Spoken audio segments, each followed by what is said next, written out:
special vehicle operations, like BMW M GmbH or Mercedes AMG, this is Jaguar Land Rover's high-performance division that turns gentlemanly British sports cars into powerful racers.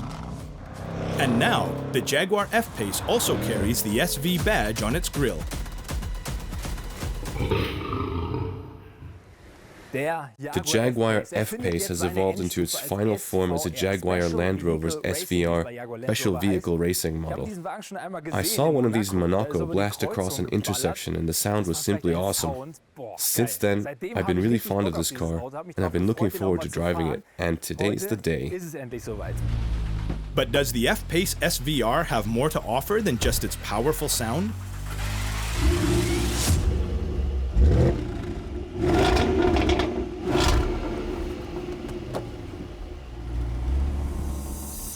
It also has to be convincing in terms of comfort and road performance in order to stand up to the competition.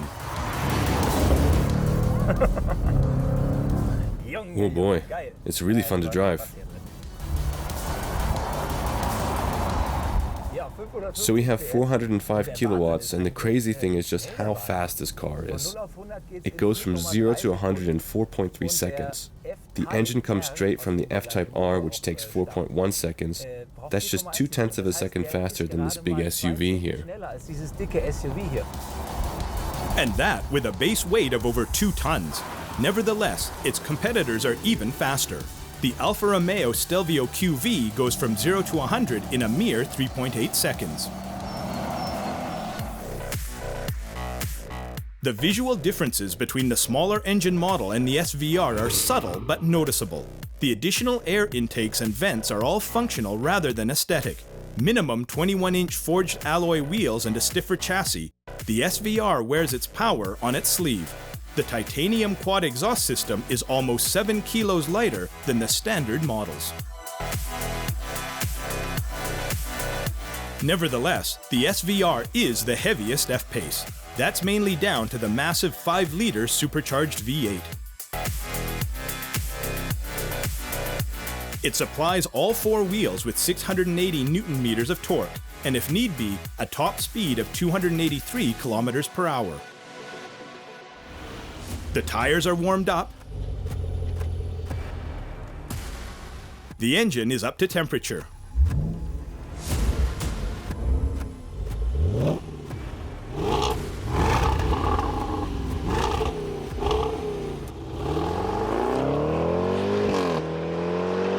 The handling is challenging, soft, and as a result, imprecise. The SVR requires the highest concentration. Torque vectoring. The chassis corrects the stability as soon as the rear wobbles. It's fun. It's always rattling a bit.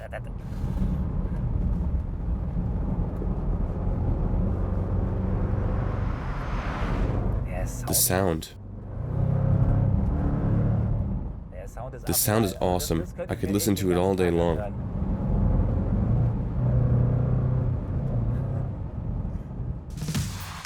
The Jaguar doesn't offer the same grip and performance as its German premium SUV competitors, but the SVR has more character. It's a big cat asking to be tamed, and it's precisely this challenge that many will appreciate.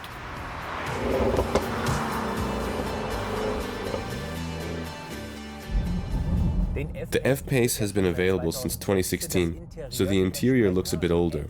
But I have to say that everything still looks quite modern and tidy.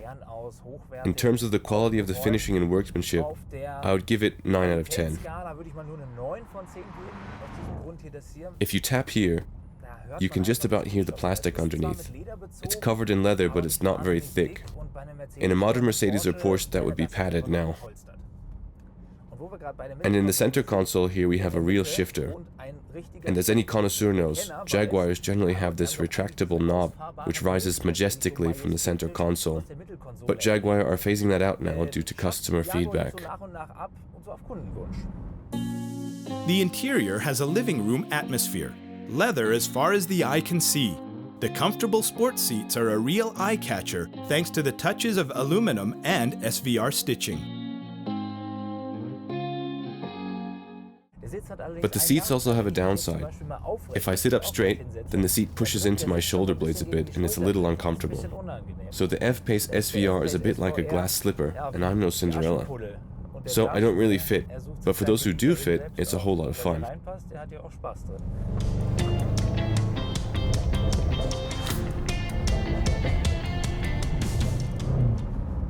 Compared to what I'm driving now, a Porsche Macan seems almost inexpensive and underpowered.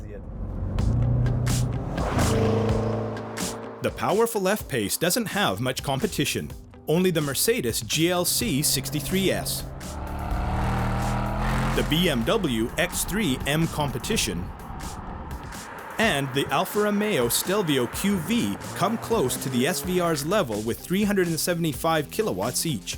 With a base price of 101,000 euros, the English car is 4,500 euros more expensive than the Mercedes. The SVR's unique selling point is that it's the most powerful compact performance SUV. If you aren't too tall for the seats, the 405 kilowatt F-Pace